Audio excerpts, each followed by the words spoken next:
major themes for a first date are 1, casual. You want to make your date feel comfortable around you. 2, dapper. You want to look sophisticated, and you want to show your style in an elegant way and classy.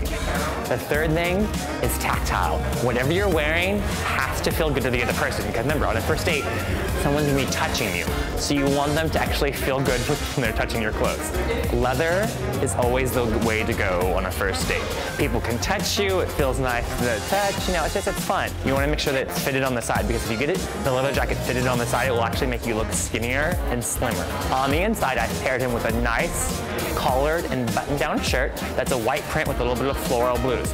It adds a touch of elegance, and your date will actually think you're dapper and chic, and that's what you kind of want to go for. You want to impress them. Let's go to the jeans. Don't go for skinny jeans, because on the first date, you want to have mobility and you want to feel comfortable.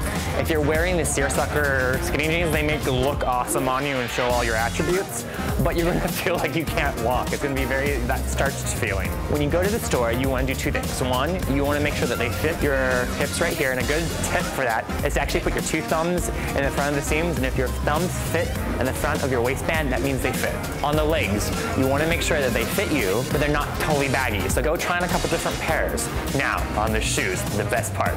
They're Adidas, which is an 80s flashback. With sneakers on a first date, you can go with it. You can go with color, you can go with, remember, it's summer, so you want to be bold, and you want to express your style, and sneakers are the best way to do it.